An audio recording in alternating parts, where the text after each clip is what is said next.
안녕하십니까, 문광입니다. 탄어사상 한국학을 말하다 두 번째 시간이 되겠습니다. 오늘은 먼저 제가 탄어 스님을 처음 인연이 되게 된 그 강의 내용부터 시작을 좀 하고자 합니다. 제가 처음에 탄어 스님의 그 강의 내용을 CD를 통해서 들었을 때 굉장히 놀란 부분이 있습니다. 제가 나이 30이 될 때까지 초등학교 들어가기 전 5살 때부터 천자문을 배우고 초등학교에 서당을 다니고 중학교 때 향교를 다니고 고등학교 때 공부를 해서 대학에서 중문학을 10년을 했는데도 유교에 대해서는 웬만큼 안다고 자부할 수 있었는데요. 전혀 듣지 못한 그런 말씀을 하시면서 유교와 불교를 회통을 하시는 그런 모습을 보았습니다. 그래서 제가 깜짝 놀라서 이분이 정말 대단하신 분이다. 20대 초반에 출가하셨는데 어떻게 이렇게 많이 보셨을까? 굉장히 궁금해졌던 그런 순간이 있었습니다. 그때 저에게는 어떤 그 학문적인 쇼크라고 할까요? 그 인상이 너무나 강해서 그 부분을 가지고 저는 굉장히 열심히 연구를 했습니다. 그 부분은 바로 가운데 중자. 제가 출가하기 이전에 저의 관심사였고 일종의 화두라고 생각할 수 있었던 그 가운데 중자에 대한 유교 중용에 대한 그 탄어 스님의 해석 때문에 그렇습니다. 유교 중용의 1장에 보시면 말이죠. 이런 말씀이 있습니다.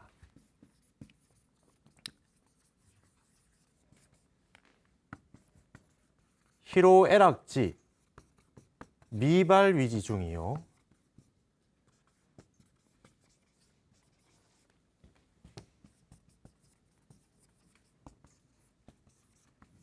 발이계 중절 위지화다 이런 말이 있습니다.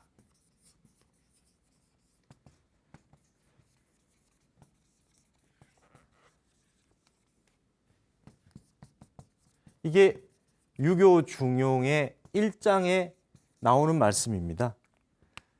여기에서 중이라는 말과 이 화라고 하는 말을 중화라고 하는데요. 이 중화가 결국은 중용이라는 뜻과 다르지 않습니다. 유교에서는 말이죠. 중을 뭘로 보느냐? 먼저 중용이라고 하는 텍스트는 그런 겁니다. 불편불이 무과불지 명야라 이런 말을 하거든요. 원래 중이라고 하는 거는 불편불이 그다음에 무과불급입니다.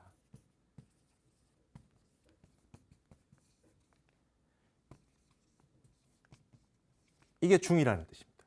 치우치지도 아니하고 의지하지도 않으면서 과한 것과 미치지 못한 것이 없는 그 이름을 중이라고 한다.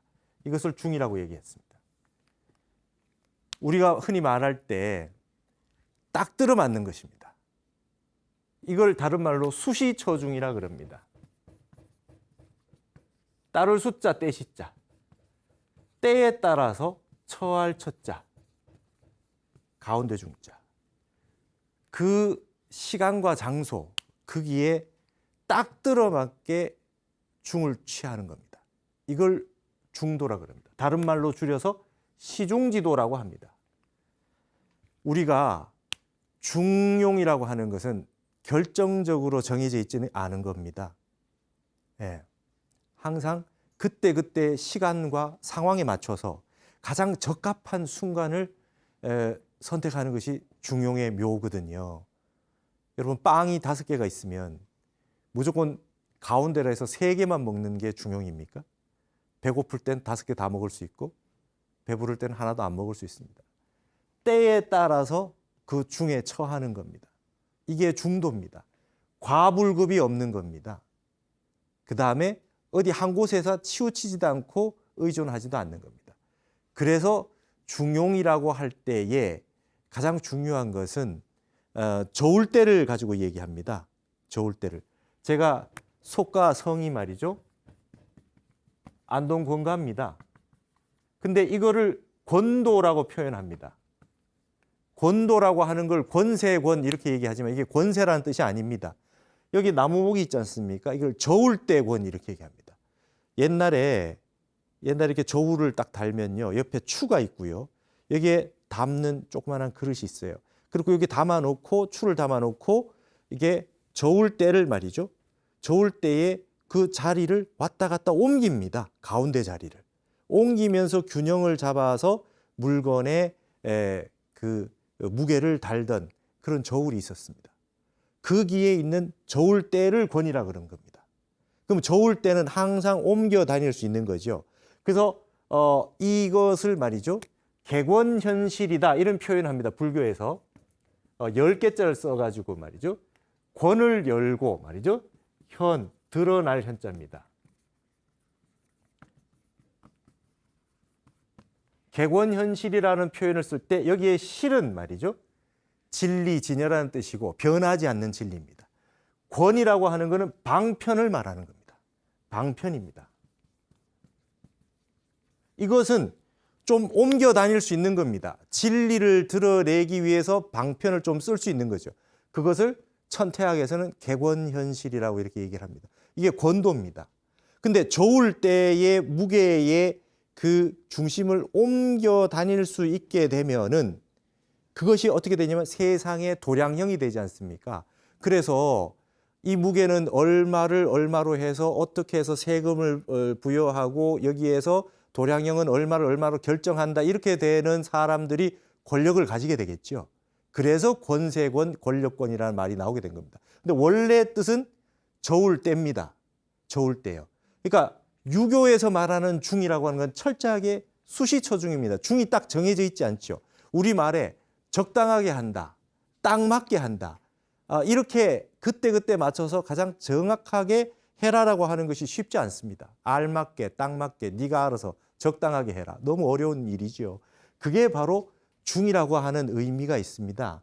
이게 일반적인 유교에서 말하는 중이고요. 근데 이 중용 안에 1장에 들어오면 이와 같은 말이 또 있습니다. 중에 대한 다른 데피니션이 또 다른 게 하나가 있습니다. 희로애락지 미발위지 중이라.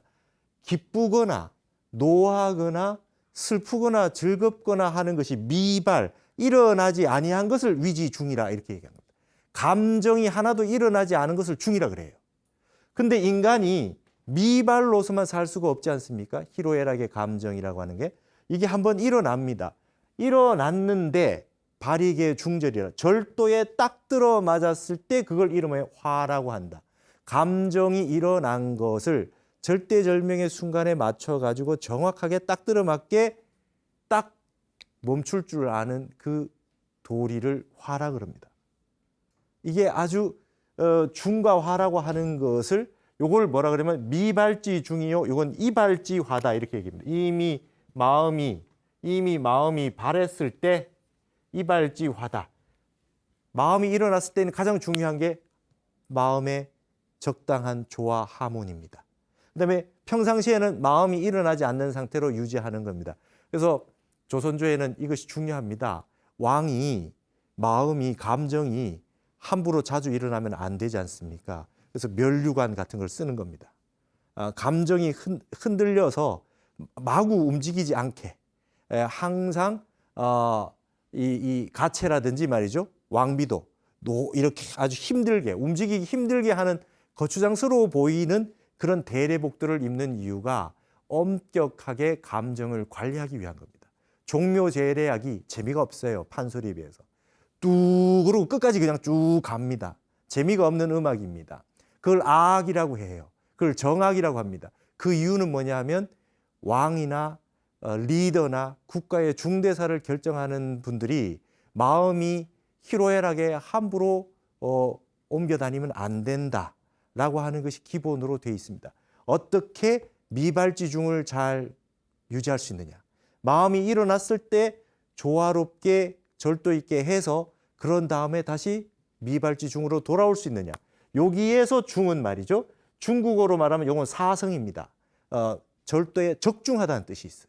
그래서 이걸 뭐라 하냐면 대나무로 보면 우리가 대나무를 그려놓으면 요 중간에 마디 절자가 있지 않습니까? 여기 마디입니다. 마디. 절도에 딱 들어맞게 감정을 치우쳐서 계속 나가버리지 않고 어느 적정선에서 딱 멈춰줄 줄 아는 이 브레이크가 있어야 된다는 거지요. 그래서 감정을 조절할 줄 알아야 된다는 것이 바로 화의 원리입니다. 자, 이 두 가지를 우리가 불교 공부를 많이 하신 분들은 어디서 많이 들어본 듯한 이야기입니다. 어디서 많이 들어본 듯한 이야기입니다. 그러나 유교만 공부하고 출가한 저에게는 이러한 지식들이 없었죠, 처음에.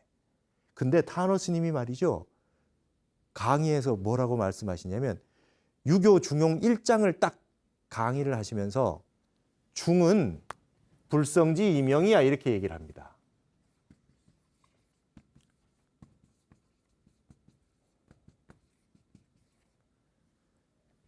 희로애락 감정이 일어나지 아니한 이 중을 불성의 다름 이름이라고 한다 이렇게 얘기했어요. 깜짝 놀랐습니다. 불성이라고 하는 거, 우리 마음속에 있는 근본 자리, 근본 자성 자리, 근본 법성, 본성, 자성라고 하는 이 불성의 다름 이름을 유교에서는 중이라고 했다. 이렇게 딱 강의하시는 걸 들으셨어요. 깜짝 놀랐습니다. 그 다음에 화라고 하는 것은 뭐냐? 육도 만행지 총목이다 그랬습니다. 육도 만행. 육도는 육바라밀이고요. 만행이라고 하는 것은 일체의 실천 보살행인 거죠. 이것의 총목이다. 전체적인 총목이다 이렇게 얘기했어요. 육도 만행의 총목을 화라고 한다. 감정이 일어났을 때 마음이 일어나지 않은 상태는 불성 상태인데 그것이 일어나서 자비행을 하고 실천행을 하고 보살행을 하고 이렇게 하는 모든 육바라밀과 보살행의 총목을 화라고 한다. 이렇게 법문하시는 걸 제가 듣고 깜짝 놀랐습니다. 이게 도대체 어디 이런 말이 있느냐 말이죠. 근데 이 얘기를 타너 스님은 무엇이라고 하셨냐면 소자유가 이런 말을 했다 이래요. 소자유. 소자유라고 하는 인물은 소동파의 소식이라고 하는 소동파의 동생이 소철이라고 하는 소자유가 있습니다. 소철이라고 하는 인물은요, 중국의 유명한 당송 8대가의 한 분이죠. 그래서 소식이라고 하는 형이 있고요. 그 다음에 소철이라고 하는 동생이 있었습니다. 이 두 분이 아버지 소순과 더불어서 대단한 대학자였습니다. 우리가 고문진보라고 한문 문헌을 볼 때 반드시 봐야 될 중국의 한문으로 된 최고의 문장들을 모아놓은 것이 고문진보라고 있는데요. 중국에서는 그걸 고문관지라고 합니다. 거기에 이 소식과 소철이 항상 자주 등장합니다. 이분은 소동파라 그러고 이분은 소자유라 그래요. 소자유. 예. 근데 이 소식과 소철이 얼마나 대단했냐면은 우리나라의 삼국사기를 쓴 김부식 있지 않습니까? 김부식이라는 분이 아버지께서 소동파처럼 되라 그래서 소식이라고 지어주고 동생은 김부철이라고 지어줬습니다. 그래서 소식과 소철을 형제로 이름을 지어준 그런 예가 있을 정도로 대단했던 형제였습니다. 근데 이 말씀을 타너 스님이 유교의 중은 불성지 이명이요 화는 육도 만행지 총목이다라고 하는 얘기를 소자유가 했다. 소자유가 그런 말을 했다. 이렇게 말씀하시는 거예요. 저는 본 적이 없는데 전문적으로 동양학을 연구했던 제가 이걸 들어보지 못했다. 중용의 어떤 주석서에도 이걸 본 적이 없어요. 깜짝 놀랐습니다. 스님은 도대체 이런 걸 어떻게 아셨을까? 그래서 제가 그때 바로 소철집을 샀습니다. 소철의 문집을 전체를 샀어요. 사서 뒤지기 시작했습니다. 근데 그 내용이 나오지 않아요. 소철집에 나오지 않습니다. 그래서 예전에 또 혹시 어른들이 그냥 그 전고에 약하고 주석에 조금 약하실 수 있으니까 혹시 소동파가 말씀한 거를 타너 스님이 그렇게 혹시 잘못 아셨은 거 아닌가 해서 소동파 전집을 또 다 뒤졌습니다. 근데 거기에도 이 말이 나오지 않습니다. 그래서 처음에 찾지를 못하고 몇 년을 묵었습니다. 이걸 찾지 못했어요.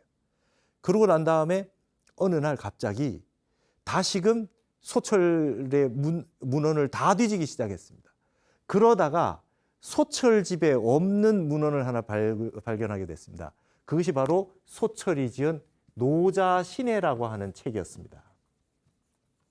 이 책은 소철이 노자 도덕경에 대해서 새롭게 주석을 달았던 책인데요. 여기에서 소자유의 실력이 발휘되는데 유교, 도교, 불교를 회통해서 주석을 막 달기 시작해 놨어요. 거기에 이 말씀은 중은 불성지이며 이명이요 화는 육도만행지 총목이라는 말씀은 맨 뒤에 발문에 붙어 있었어요. 그래서 그 구절을 발견하고 굉장히 기뻐했습니다, 제가. 그래서 소동파가 이 힌트를 얻게 된 이유는 뭐냐면 소동파가 소철이 자기 형에게 이 노자 신해를 써서 보내줬더니 극찬을 합니다, 소동파가. 그래서 소철 집에는 이게 없었는데 해서 이 노자 신해라는 책을 열심히 찾게 됐죠. 결국은 소동파 문집을 꼼꼼하게 보다가 소자유에게 노자 신해라고 하는 것이 있다는 걸 알고 여기서 제가 찾아낸 것입니다. 자, 그러면 저는 유교를 전공을 했고 저는 어려서부터 유교 선비 집안에서 한학을 전공해서 중용 그냥 달달 외우다시피 공부를 했는데 저는 왜 이러한 소자유의 주석은 보지 못했을까? 궁금해지기 시작했습니다. 나중에 봤더니 이유를 알았습니다. 주희라고 하는 우리 주자학. 주자가 말이죠. 소동파 조금 뒷세대의 분입니다. 1200년에 세상을 떠나지 않았습니까? 그러니까 12세기에 소식 소철이 살던 바로 뒤에 불과 몇십 년 뒤에 주자가 이 소철이 지은 노자 신해에 대해서 굉장한 비판을 해놨습니다. 소황문 노자해라고 해서 노자의 소자유의 주석은 굉장히 문제가 많다. 유교를 왜 불교하고 섞어서 왜 주석을 하냐. 아주 비난을 많이 해놨어요. 그러면 조선조 우리 선비들이 이걸 보실 수 있었겠습니까? 거의 금기서에 해당했다고 봐야 됩니다. 왜냐? 우린 이러한 역사를 정확하게 이해를 해야 됩니다. 중국은요, 양명학이 사문난적일 적이 한 번도 없었습니다. 중국의 유학 사상 가운데. 그러나 우리는 양명학이 이단이었습니다. 조선조에서는. 왜 그런 현상이 벌어졌느냐? 잘 한번 보십시오. 자, 남송 시대의 주자가 성리학이라고 하는 주자학을 만들어냈고 그것이 발전돼서 오다가 원나라 몽고족에게 나라를 빼앗기게 됩니다. 그래서 원나라가 등장했을 때 말이죠. 선비들은 10단계 가운데 9단계에 해당하는 그런 계급적 차별을 받게 됩니다. 그래서 원나라 때 많은 선비들이 드라마 작가가 됩니다. 그게 원곡입니다. 그러니까 바깥에 나가서 지성인으로 살 수가 없으니까 바깥에 나가가지고 드라마 작가를 해요. 그래서 저작거리에서 연극을 만들어서 하기 시작했어요. 그게 원곡입니다. 그것이 발전해서 명나라, 그 청나라로 내려오면서 우리가 지금 알고 있는 명청 소설이 되기 시작했고, 그 다음에 여러분들이 잘 알고 있는 중국의 유명한 병검이라든지 유명한 그런 그 드라마들이 그 패왕별이라든지 이런 식의 많은 잡극들이 형성이 되면서 지성인들이 이제 나레이션을 하기 시작했죠. 그래서 시와 문을 중심으로 하던 서사가 점점 소설과 희곡 쪽으로 넘어가게 되는 과정이 있었습니다. 지성인이 할 바가 없었어요. 그런 원나라 이후에 다시 명나라가 중국 한족이 중원을 딱 차지하게 되면서 등장한 새로운 유학이 양명학이었습니다. 이 양명은 왕양명이라고 하는 양명이라고 하는 분이 나타나서 말이죠. 다시 유교 텍스트를 가지고 이야기하기 시작한 거죠. 그러니까 주자학이나 양명학이나 중국인의 입장에서 봤을 때는 한족의 학문입니다. 그리고 공자의 학문이었던 거죠. 그리고 분명한 유교의 학문이었습니다.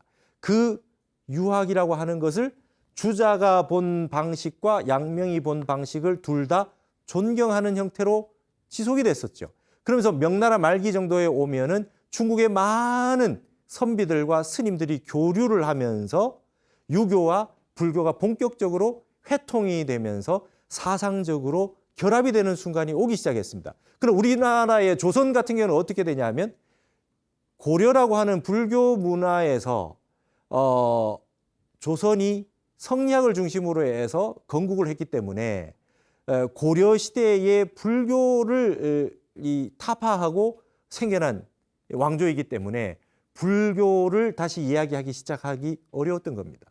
그래서 숭유억불이라고 하는 그런 형태로 나갈 수밖에 없었기 때문에 조선은 이 선에 굉장히 가까운, 선과 아주 가까운 양명학이라고 하는 것을 드러내놓고 얘기하기가 힘들어진 겁니다. 그래서 독존유술이라고 하는 유교만, 성리학 중심의, 주자학 중심의 유교만을 내세우는 학문을 유교의 조선시대의 근간으로 삼을 수밖에 없었죠. 그렇기 때문에 양명이라든지 불교와 회통하는 형태의 유교의 저술들, 저작들, 주석들을 보기 어려웠을 겁니다. 그런데 타너 스님은 이런 걸 다 보고 계셨다는 거예요. 20대 초반에 출가하신 분이 이런 걸 다 보시고 이미 이렇게 중과 화를 불교와 유교의 핵심이다. 유교의 핵심 가운데 하나는 중용인데 이 중용을 보기 위해서는 이 노자 시내의 소자위의 주석을 통해 가지고 이거를 불교적으로 볼 수 있다. 이 말씀을 하셔서 제가 깜짝 놀랐습니다. 여러분, 조선조의 선조 임금이요, 10대 때 갑자기 왕위에 올랐습니다. 그래서 왕자 교육을 잘 받지 못했겠지요. 당시에 선조는 신하복이 많았습니다. 임진왜란이 일어나긴 했지만 문인으로서는 말이죠, 대학자로서는 퇴계 선생과 율곡 선생이 있었고, 그렇죠? 그 다음에 학봉 김성일이나 우리 그 서해 유성룡 같은 대단한 정치가가 있었고, 아주 지혜가 밝은 오성과 한음 같은 분도 있었고, 그 다음에 무인으로서는 말이죠, 이순신 장군, 뭐 권율 장군, 많은 의병장, 많은 기라성과 같은 인물들이 선조 당시에 있었습니다. 이때 왕위에 올랐을 때, 선조가 왕위에 올랐을 때 율곡이 퇴계 선생에게 이런 얘기를 합니다. 선생님, 서울에 좀 계셔 주십시오. 왕이 어리지 않습니까? 그랬더니 퇴계 선생이 나는 이미 늙었다. 그리고 나는 정치를 잘 하지 못한다. 그리고 계속해서 정치를 사양합니다. 퇴계 선생이 거의 70여에 가까운 벼슬 사양을 하시는 분으로 유명했습니다. 퇴계 선생은 도학자고 수행자였습니다.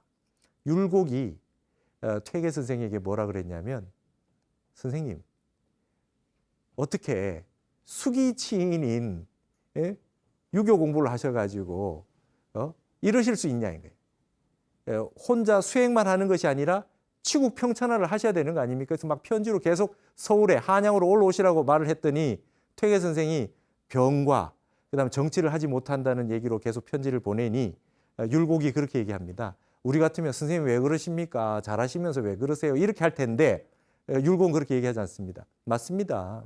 선생님 정치를 잘 못하시죠. 그게 말이 됩니까? 뭐 이런 식이에요. 논조가. 그러시면서 정치는 저희들이 하겠습니다.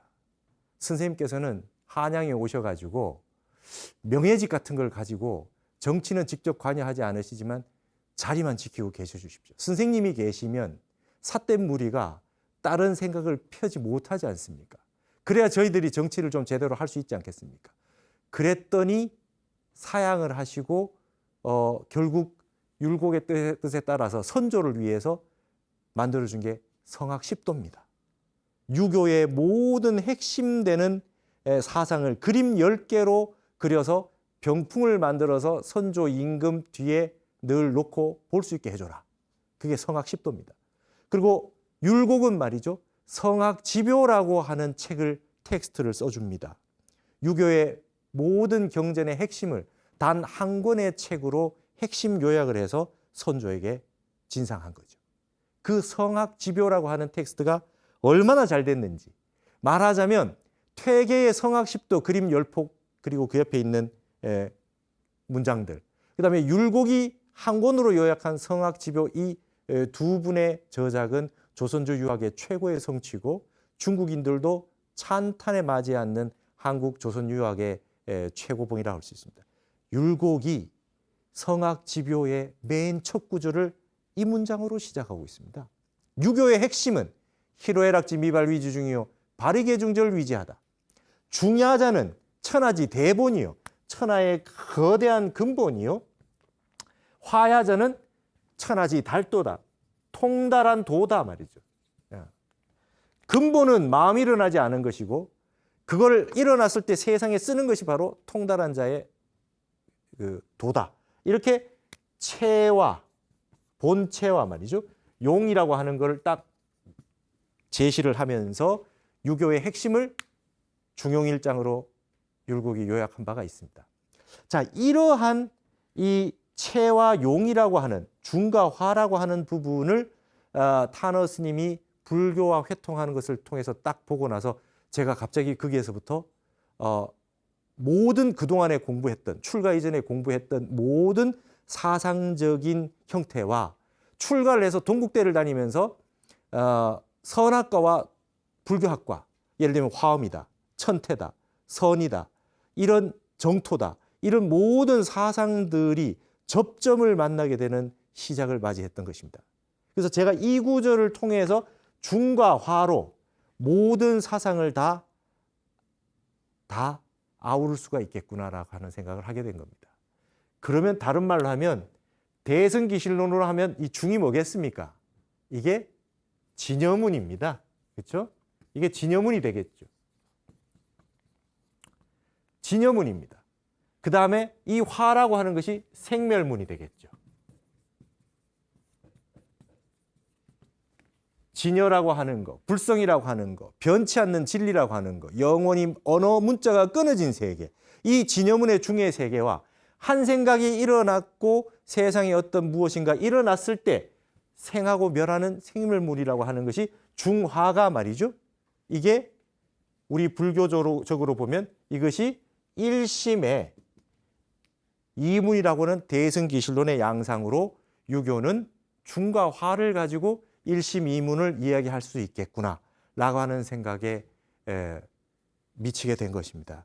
그래서 제가 유교하고 불교를 이해할 수 있는 가장 최고의 접점을 타너 스님이 이 중용 1장 강의하면서 소자유의 이 언어 한 구절을 얘기하신 걸 통해 가지고 제가 명확하게 이해를 할 수 있게 된 것입니다. 저걸 가지고 모든 유교와 불교의 사상이 회통이 가능합니다. 이제 앞으로 이 내용들이 타너 스님이 우리에게 제시해 준 불교의 선적 사유, 선이라고 하는 사유로 모든 사상들을 하나로 요약할 수 있는 그런 접점을 이와 같이 마련해 주셨다. 이런 부분들에 대해서 제가 얘기를 쭉 진행을 해 나가고자 합니다. 자, 여기에서 우리가 한 가지 주목해야 될 부분들이 있습니다. 조선조에 논쟁이 있습니다. 우리나라에 커다란 논쟁이 조선조에 세 가지가 있었습니다. 그건 사단 칠전 논쟁이 있었고요. 사단 인이예지라고 하는 거와 칠정, 저 히로에구 에오요 줄여서 히로에락이라고 하는 것을 가지고 논쟁을 벌였던 아주 큰 논쟁이 있었습니다. 그 다음에 예속 논쟁이라는 게 있었습니다. 예속 논쟁이라고 하는 건 저기 마디절자에 해당하는 겁니다. 이 화라고 하는 거. 어느 정도까지 복을 입어야 되느냐. 절도를 1년상을 입을 거냐 3년상을 입을 거냐고 하는 화에 해당하는 것이기 때문에 굉장히 중요한 것으로 봤던 겁니다. 예를 들어서 부모님이 돌아가셨습니다. 부모님이 돌아가셨는데 어떤 이는 굉장히 슬피 몇 날 며칠을 그냥 울기만 합니다. 어떤 자제분은 울음이 잘 안 납니다. 잘 안 울고 있습니다. 그러면 둘 다 화에 미치지 못한 거겠죠. 그래서 예라고 하는 것을 만든 겁니다. 이 절문을 위해서 예라고 하는 것을 만든 겁니다. 유교에서는 예가 중요합니다. 부모님이 돌아가셨을 땐 아이고 아이고라고 곡을 해라. 그다음에 어이 애고 그다음에 복은 몇 년을 입어야 되고 상복을 몇 년을 입어야 되고 상주 노릇을 몇 년을 해야 되고 부모님 돌아가셨으면은 감정이 어떻든가 떠나서 기본적인 절도에 입각해서 이 정도 복을 입어야 되고 어떻게 해야 되고 예를 어떻게 이 예라고 하는 리추얼을 통해서 그 사회가 기본적으로 가져야 될 기본적인 절도와 조화 하모니라고 하는 것을 얘기하기 시작한 겁니다. 그다음에 이 예라고 하는 것이 단순하게 화의 마지막이 아니라 화의 마지막 덕목은 악입니다. 성어 악입니다. 유교에서는. 음악에서 완성되는 겁니다. 음악이라고 하는 것이 하모니의 최고의 절정입니다. 인간은 누구나 기본 감정들을 가지고 있습니다. 희로애락의 감정을 가지고 있어요. 그래서 흥어시입니다. 감정을 드러내는 것이 시거든요. 흥어시, 그 다음에 이벌예입니다. 예에서 그 사람들이 세상 사는 위치를 정해서 절도 있게 삽니다. 그러나 너무나 이렇게 예만 강조하면 조화를 이룰 수 없거든요. 그래서 마지막엔 음악이라고 하는 하모니를 통해 가지고 완성이 되는 것을 유교의 시스템이라고 할 수 있다고 본다면은, 이게 화라고 하는 것은 말이죠, 절도가 있다가 마지막 음악처럼 조화롭게 되는 부분을 양편을 다 가지고 있는 겁니다.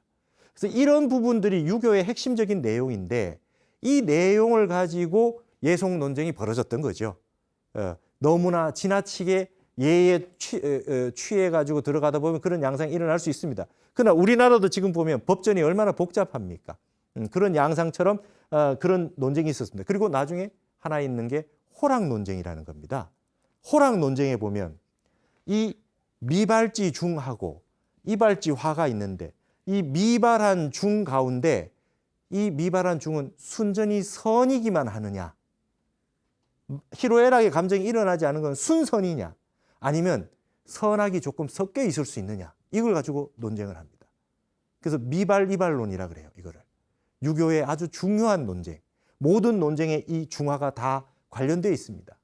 이거는 말이죠, 흔히 우리 조선조의 이 한국학적인 사유를 할 때 탁상공론이라고 하는데, 그렇지 않습니다. 인간의 감정을 어디까지 허용해주고 어디까지 이해해주고 어디까지는 봐줄 수 있느냐, 그 다음에 어디까지는 우리가 차단을 해야 되느냐, 어떻게 교육의 대상으로 삼아야 되느냐라고 하는 부분에 사회적 합의가 필요하기 때문에 논쟁이 필요했다고 볼 수 있겠죠. 우리 불교에 이런 것이 있습니다. 아레아식 가운데, 제8 아레아식 가운데 아레아식은 깨끗한 것과 더러운 것이 섞여 있는 거 아니냐. 그렇다면 제9식, 그죠? 제9식, 백정식이라고 해서 아말라식이라고 하는 걸 또 새로 하나 만들어냈지 않습니까? 이게 백정식입니다.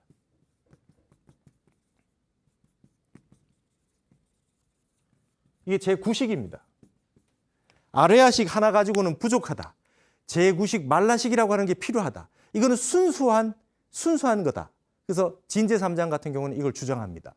그러면 8식으로 충분하다라고 하는 쪽과 그다음에 제9식이 필요하다라고 하는 그 논쟁이 불교사에서 있죠. 그와 동일하게 조선조에는 중이 순선이냐 선악이 섞여 있느냐, 그러면 순선에 해당하는 중 안에도 층차가 나눠지는 것들이 있느냐 없느냐, 이 논쟁이 8식 논쟁과 9식 논쟁에도 다 관여되어 있다고 볼 수 있습니다. 이런 식으로 만약에 조선시대 때 이 중화의 호락 논쟁에서 이런 것까지 다 알았다고 한다면, 불교의 8식, 9식 논쟁설까지 다 알았다고 한다면 논쟁이 좀 더 활성화되고 좋은 결론으로 이르지 않았을까, 그런 생각을 해봅니다. 이건 인간이 가지고 있는 누구나 할 수 있는 논쟁거리가 되는 것이죠. 이런 부분에 우리 선조들은 논쟁을 해왔었습니다. 근대에 이르러서 도노점수론, 도노돈수론도 마찬가지입니다. 앞으로 그런 부분에 대해서 제가 여러분들에게 강의를 해드리도록 하겠습니다. 가장 어려운 부분을 어떻게 우리가 쉽게 이해하고 핵심을 요약해서 알 수 있느냐.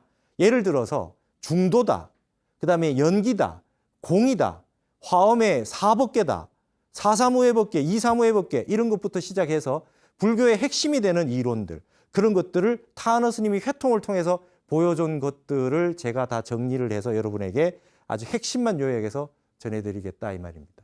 그래서 이런 식으로 회통을 하다 보면 앞으로 유교 공부하시는 분은 불교를 이해할 수 있고, 불교 공부하시던 분들은 유교를 다 이해할 수 있게 됩니다. 타너 스님이 여기에 더 나아가서 노장은 말할 것도 없고요, 기독교까지 회통을 하게 됐습니다. 타너 스님은 한문으로 되어 있는 선교사가 번역한 성서를 다 외웠다 그래요.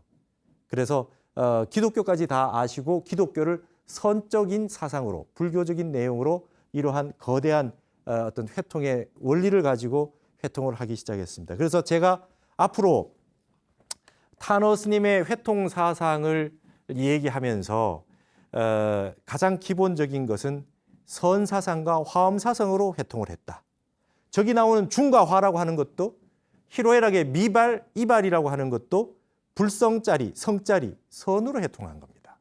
그 부분들을 많은 부분에 있는 것들을 타너 스님이 핵심을 뽑아서 강의를 하시고 회통을 해놨다라고 하는 겁니다. 그래서 제가 타너 스님을 연구한 바에 의하면 타너 스님의 핵심은 선에 있고 화엄에 있다.